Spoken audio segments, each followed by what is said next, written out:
Kung mag-isgot og sushi dinhi sa Cagayan de Oro, usa jud ni sa gina-recommend nako. Good morning travelers, nakabisita ta karon sa Sushi Rules and Hungry Bowl.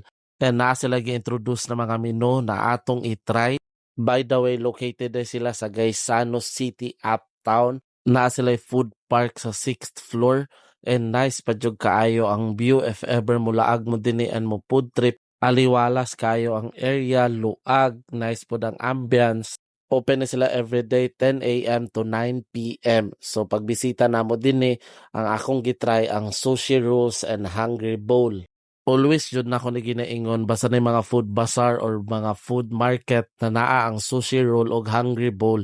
Usa jud sila sa paborito nako og ginabalik-balikan kay affordable ragi kay ni ila mga rice bowl which is tagko kay serving and daghan gid siya rice. Sulit and makabusog gid ilang per serving.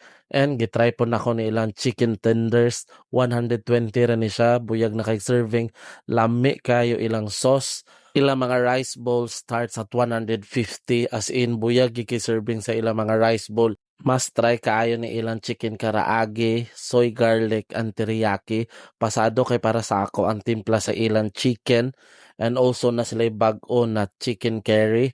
So ako po siya gitry. Ginahan kay ko sa ilang chicken curry kay dili bitaw siya isog og lasa, lamian ra ko.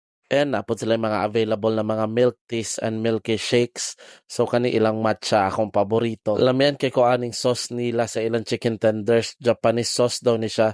Maski ako mga chicken karaagi o akong mga other nagi-order, ginadugno na ko ani. Lamian kay ko sa ilang sauce yun.